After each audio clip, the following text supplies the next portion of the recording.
Good morning everyone. তো আমার আজকের পুরো দিনের শিডিউলটা যেহেতু একটু হেক্টিক, তাই মর্নিংটা তো স্টার্ট করছি খুবই স্লোলি ভাবেই। তো উঠে ধীরে ধীরে আমার মর্নিং রিচুয়াল গুলো কমপ্লিট করে চলে আসলাম ব্যালকনিতে একটা মি টাইম কাটাতে। দেন স্নান করে ফ্রেশ হয়ে নিলাম and this is my current body condition. তো তারপর সকালের পুজো দেওয়া কমপ্লিট করে চলে আসলাম ব্রেকফাস্ট করতে। এন্ড আজকে ব্রেকফাস্টে খেলাম প্রোটিন ওটস, যেটার উপর আমি অ্যাড করেছিলাম চকো চিপস এন্ড ব্যানানা। তো তারপর গাড়ি নিয়ে বেরিয়ে পড়লাম জিমে যাওয়ার জন্য।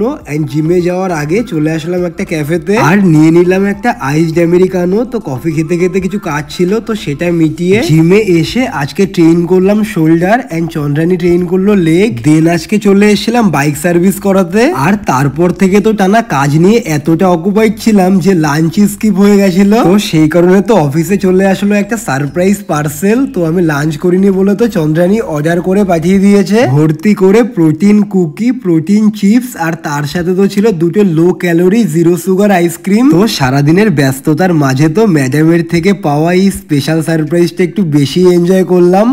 So that's it.